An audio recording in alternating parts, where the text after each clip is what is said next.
Okay. So welcome to this virtual theology chat with the Anglican Women's Studies Centre. We're very pleased to have Annette Cater with us tonight, and she's going to be introduced by the Revd Annette Cater, who is a counsellor with the Anglican Women's Studies Centre.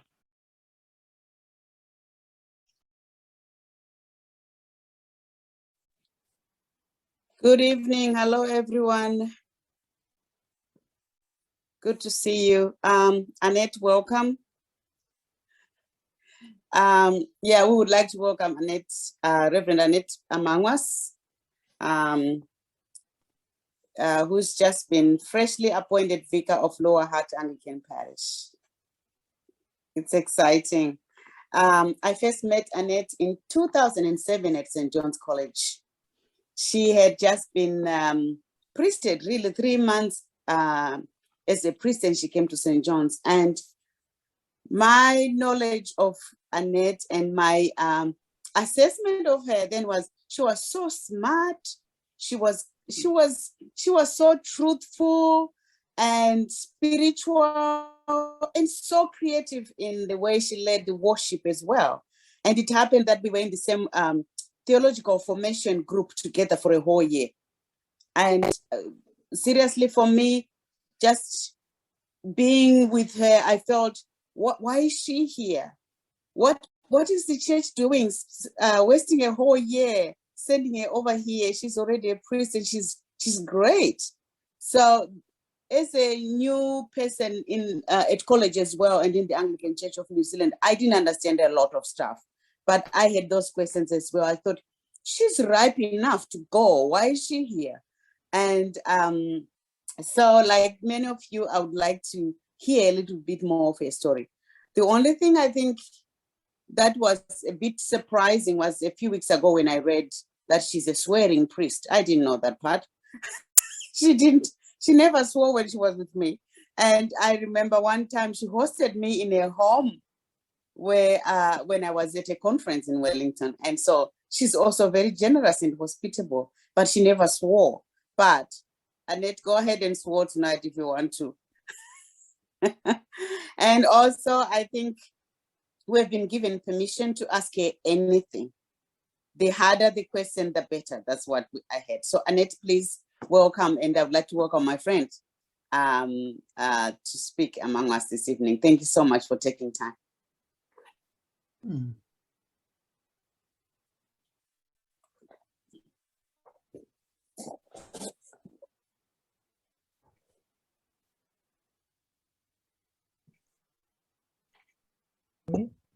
There we go. Hello. Hi, everybody.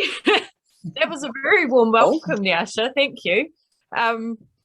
I do swear. I have a big potty mouth, but I'm very careful about when I use it. But, you know, when you're being interviewed by someone who's a journalist, you've got to throw them something, you know, give them an angle. I'm delighted to be asked to do this. I'm not here because I've written a paper or I've done a book or I have any kind of academic aspect. I was asked to come and talk about my leadership journey, which always feels a little bit, I don't know, a bit strange talking about yourself. But I'm hoping that as I talk, and I will, I've got a clock, so I keep it to 20. That there will be themes in what I say that maybe spark a conversation, a question in your mind or something that you'd like to talk about. And I was completely serious. Do ask me anything. That's part of who I am and how I like to approach ministry and life. Because I think that so often leaders in the church are unapproachable. They're sort of taboo or there's distance, and so part of my ministry has always been to be as accessible and as real and as approachable as I can. So just to start, I need to tell you something. I have been watching Grey's Anatomy from the beginning again. It's a medical drama, if you're not familiar, and it's been going for 19 seasons.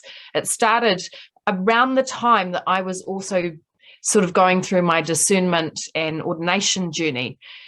And I've been watching it lately and just starting to really, really wish I have a bit of an envy for the fact that the medical system within it has such a beautiful progression. You know, you get to do your medical sort of degrees, and then you become an intern, and then you go for the next level and the next level, and everyone's formed and they know what they're doing and they know who they're accountable to, and it's got this wonderful progression from not knowing a thing into being the expert neurosurgeon in the top medical, you know, hospital in the country. And the reason I'm envious is because we, of course, have this Anglican institution. And I think at some point in its history, perhaps we also had a really good progression from not knowing a thing to being discerned and being formed and being a curate, and then getting given experience, and then being on councils and groups, and then being an archdeacon, and then, you know, all the pieces that lead us in a particular way. And we sort of have that sort of expectation around us, but not necessarily the actual experience of that as you go through. So I just want to hold that as part of the framing for my leadership journey, if you like. So I grew up in Upper Hutt. My home church was St John's Trentham. My parents were sort of Anglicans as well. They met at St Peter's Willis Street and got married in 1969. They bought a house and it was brand new in Upper Hutt, and they've lived in it ever since they got married. And so I had this really stable upbringing. I never moved house. I never changed schools. My parents are still married. We went to church every week. My parents were both wardens and treasurers, sacristan, music group, really stalwarts. I would say they're now gatekeepers of that church, but that would be inappropriate to talk about your parents like that. But that's pretty much the journey. And so I grew up surrounded by women priests. Bishop Denise Ferguson, I was a guinea pig for her ministry discernment project. She did a group with a bunch of girls and I was one of them. Pat Muxlow, who some of you will know, my parents were really good friends with her and announced they were pregnant with me at a pool party at her house. I've kind of grown up knowing that there were women and men in leadership in the church, and so it was never a question, but also the stability. So I went through Sunday school classes where there were multiple classes. I went through youth group. I had the opportunity to be on vestry. I had opportunities to do tikanga youth exchange. I had been had the opportunity to run a youth service. I had done gone to diocesan events and things like that. For me, growing up, the Anglican Church, in its beautiful institutional fullness, existed and held me well.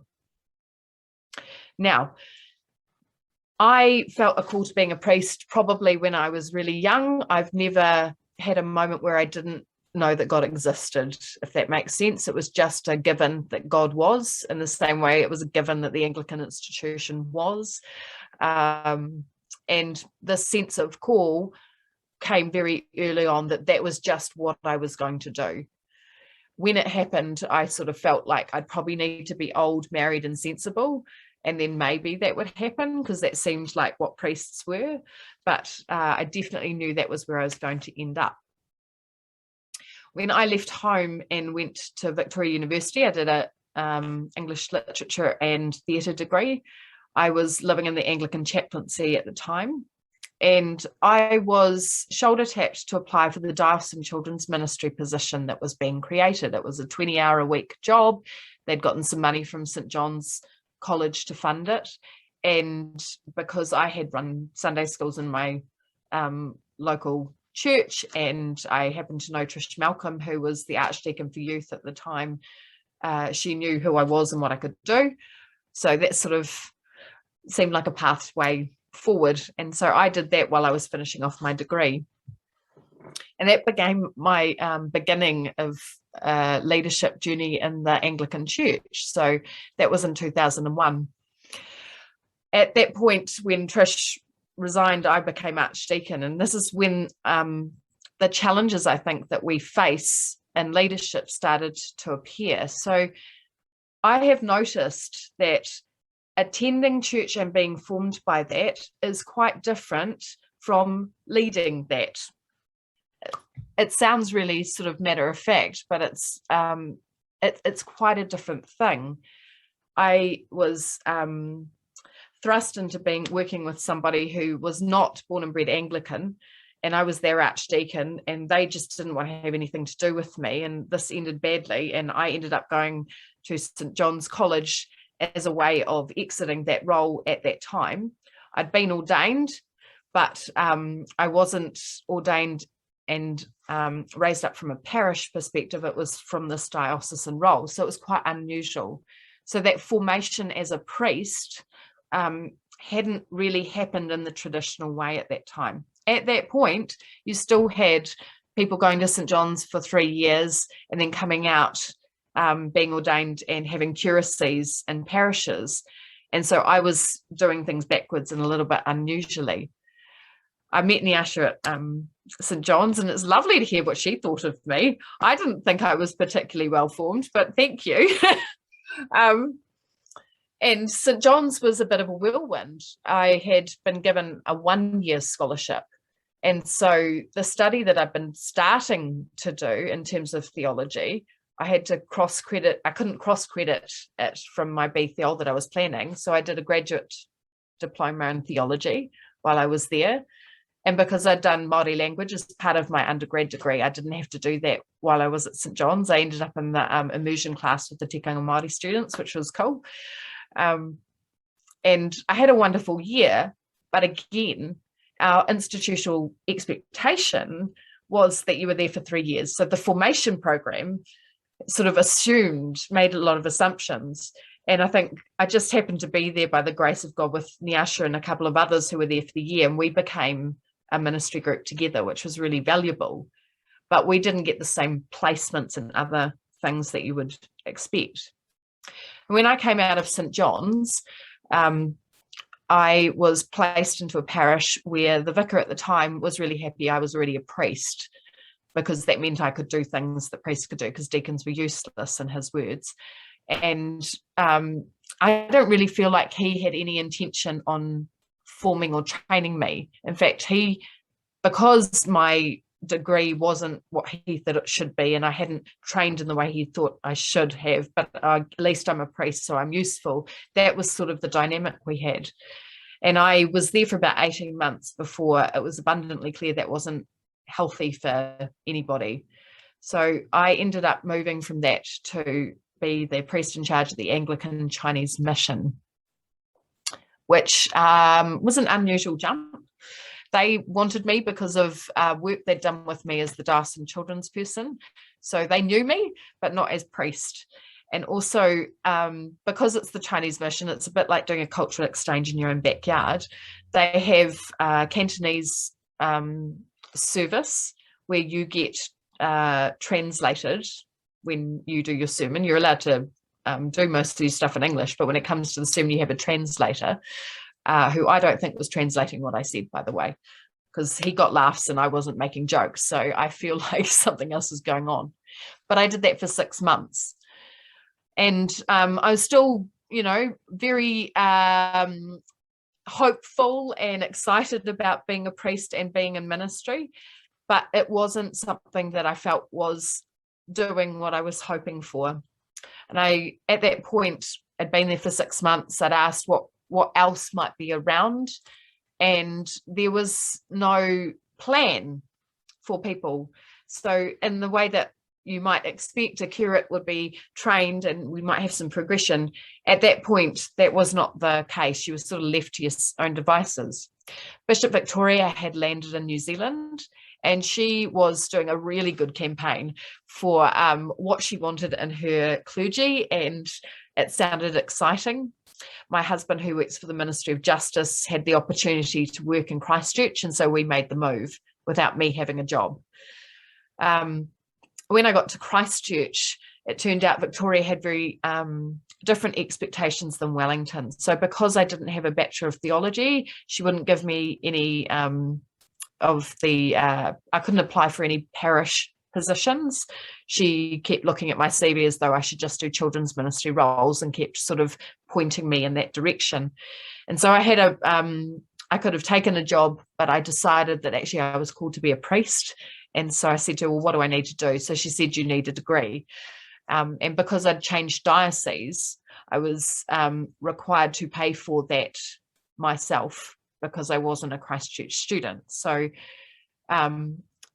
we hadn't anticipated this was going to be the case, but we paid for me to cross credit what was already getting to be a very interesting transcript from my graduate diploma in Auckland to doing distance through Otago, which would not cross credit any 300 level paper I'd done as any more than 200 level. So I basically have a degree full of 300 level papers. So I did that and did a little bit of interim work. And once I had my degree in theology and Victoria had worked out I wasn't whatever she had in her head, we got on really, really well. And I had a role in Southwest Christchurch. Now, you'll remember that there were some earthquakes that happened in Christchurch. Well, I was in Christchurch for all of that. And so, again, as a leader in the church who's basically not really felt like she's ever been properly trained, if anyone can be, I was thrust into what no one knew how to do, which was how do you lead in times of absolute seismic disaster. I think I met Patricia Allen. We caught up a few times when I was down in Christchurch at that point, so she'd probably remember me from that era. And I just remember at the time thinking, what have I done? What am I doing? And because the church I was in was one of the only buildings in Christchurch Diocese that did not have earthquake damage because they had redeveloped in their recent history, there was no diocesan support for helping me in this new appointment. So all the things that I had thought I'd lean on with archdeacons for ministry and various other things were suddenly diverted to building crisis and other pieces at the time. So you sort of left to your own devices. So we stayed in that parish for about a wee while, during which time I had a miscarriage. And I have to say, as a woman priest, that that was really hard. We were trying to have a baby for quite a while, and because of consuming cups and things like that, we had all sorts of agreements between me and my husband about how it would look like I was drinking the wine, but I wasn't drinking the wine. He would always be the last up for communion, so he could scull the chalice, and then I would look like I was finishing it and not. So we had all sorts of agreements like that. But when I had my miscarriage, that became, I told my wardens about it because it was obviously affecting my ability to do ministry and things. I had to have a DNC, and there were some ongoing problems. But one of my wardens sort of broke that confidentiality and told the parish. And at that time, I was quite a young priest, I felt, and I didn't know what to do with that. I remember I'm kind of ashamed of it now, but at the time I was just so angry at her. I rang her and I left this horrible, horrible message on her phone about how dare you break my, all the kind of thing. I did apologize to her later for how I had approached that, but I was really upset about that being broken because suddenly I had parishioners calling me and wanting to tell me their story and things, because as the ordained person, they want to empathize with you, but they still need you to be there for them. And it was, that was really, really hard at the time. When I left that parish and came back to Wellington, it was partly because of my husband's work. His work pays better than mine. So we usually have gone where that has taken us. We've came back to Wellington. I went and saw the bishop to see, I thought I wouldn't do what I did with Victoria and kind of come in the back door. This time I'll go make an appointment. And and I turned up and Justin wasn't sure what to do with me. So it was nice that I'd come and seen him, but he didn't have anything for me. And I suddenly realized that, the place you've grown up in and you think is there was not. So what I did was I rang everybody I knew and said, do you need cover for anything? And just worked my way back in. And at the time, as is happening all over the place, a lot of parishes were starting to close. So their decline was not just decline, it was getting to be at the point which was marginal as to whether they should be open. So I ended up taking the last 5 services of St Mark's Base and Reserve when it was still a parish, and being with them as a place that would still exist because it's attached to a school was no longer the parish, which was a really unusual position to be in. And following that, I ended up going to St Matthew's Brooklyn, which is a cooperating parish, the only one in Wellington Diocese at the time. It's no longer. And ended up taking their interim. And what happened for them, sorry, it was the cat, was they had just had their vicar who was on a full stipend and had been there for many years and been an archdeacon and so on. He had left and retired, and in leaving, the parish discovered that they could only support a 0.2 stipend. And this was a bit of a shock to them. And I was their interim person at the time. I got pregnant with Bethany, who's my only child. And so I was doing a 0.2 with no housing and very minimal allowances whilst getting heavily pregnant at that time in that parish. And they advertised the permanent position, which Kay was one of the nominators at the time. I got, and she had gotten hold of my number so that just in case I had gone into labour and therefore couldn't make my interview, that we could make other arrangements. So I was really heavily pregnant at the time. And I applied for the job because there were no other jobs that were being advertised. And part of our church structure is that if you're not seen, people don't know you exist. And therefore you don't get information, you don't get to be in on it. So I had made this choice to do this. So anyway, I got the job, gave birth, and Bethany's lovely. She's now 8 years old. But at the time she was a newborn, and I was living in Tawa. I would go to Upper Hutt to pick up my mother, who would come with me to Brooklyn, where the parish was, so that I could breastfeed but hand my baby over, do some work. Then we'd do the reverse because we didn't have the money for any other alternatives, and I was desperately trying to keep in with ministry. And I look back on now and I think it was bonkers, and I'm surprised I didn't have postnatal depression because I was doing more traveling than I was doing ministry. But there was something in me that really was working hard to honour this call that I'd felt on my life. I moved on from St Matthew's Brooklyn to end up doing an interim at St Peter's Willis Street, and that was quite a change. And it was the point at which I realised that as priests, often it's not about us, our qualifications, who we are or what we do. It's actually the role we step into and people's expectations of that role that has something about how well we're received. So when I was in Brooklyn, I couldn't get anyone to cover me, even if I was sick. We just didn't have the money and no one wanted to go to Brooklyn. When I went to St Peter's Willis Street, suddenly I had a music director. There were multiple people who wanted to preach. I had to fight to even, be preaching once a month. And there was a paid administrator and there was all sorts of things. And so just by stepping into that parish, I hadn't changed, but the expectations of what the role of that ordained person in that parish had changed.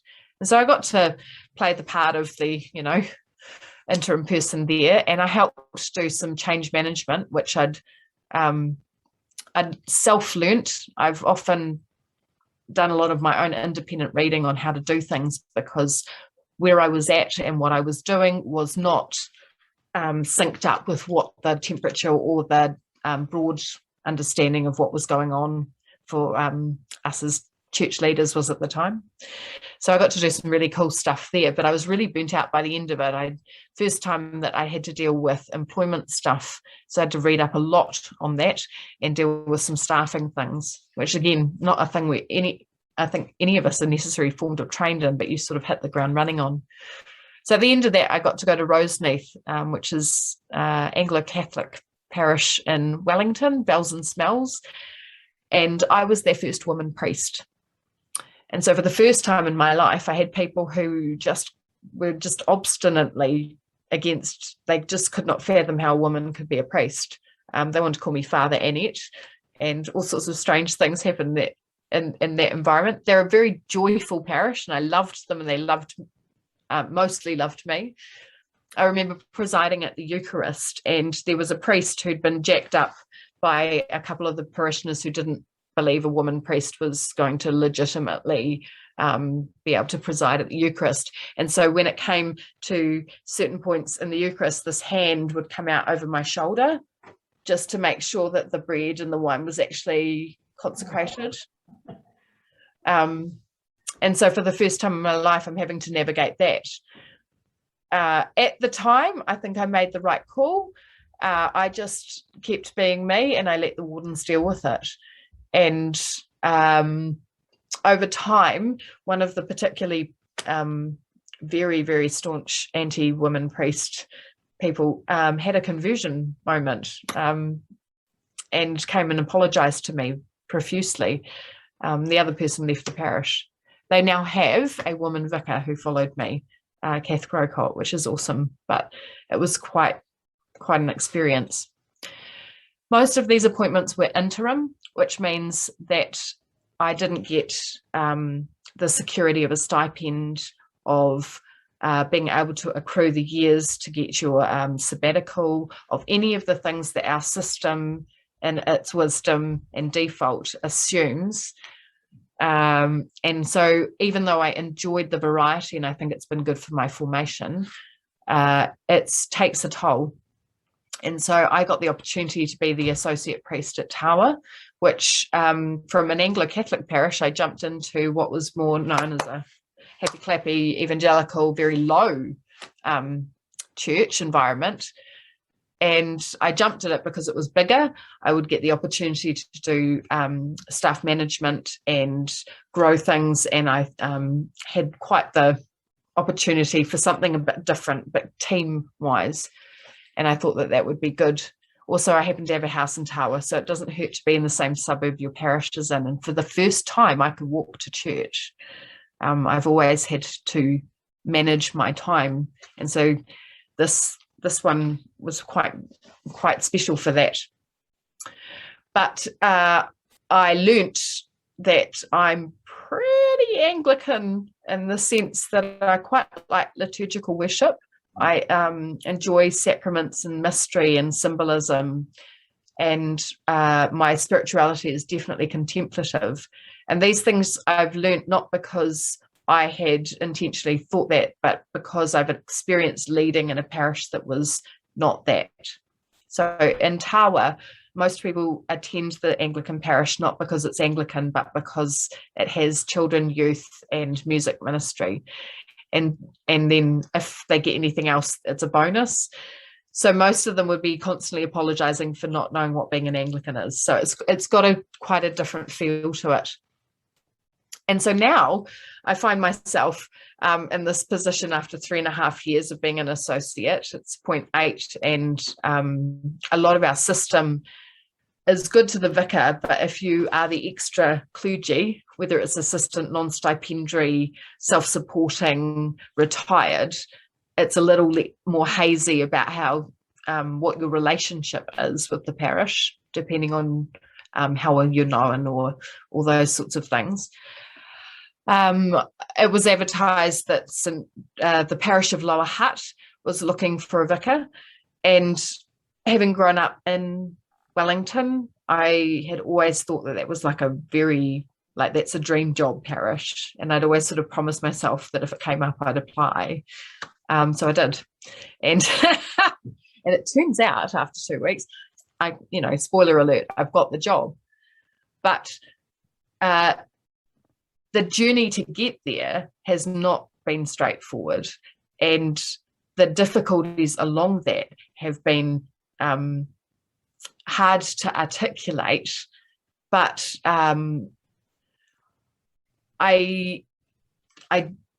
it feels like it's been a really hard journey for what should be a straightforward thing, when, as an institution, parish ministry is sort of our bread and butter.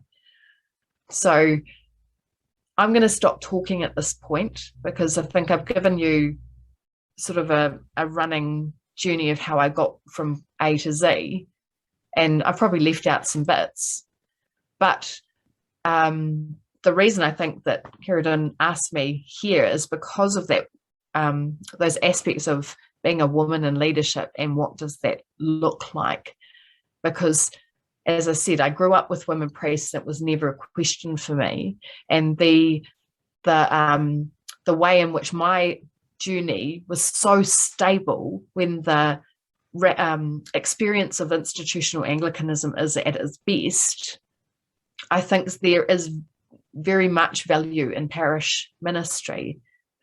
But as an institution, we are definitely in decline in some areas, and we have some massive questions we have to have about that. And that's having an impact on our formation as leaders who are ordained in the church, and even for lay leadership and self-supporting and things like that. So as we kind of bump up against the expectation and default of the institution, but the reality of the people who are coming through in that, and the journey of that. So I hope something in there has sparked some conversation for you, and hopefully you've got some questions. And I'm going to hand over to Revd in Cambridge for the next piece.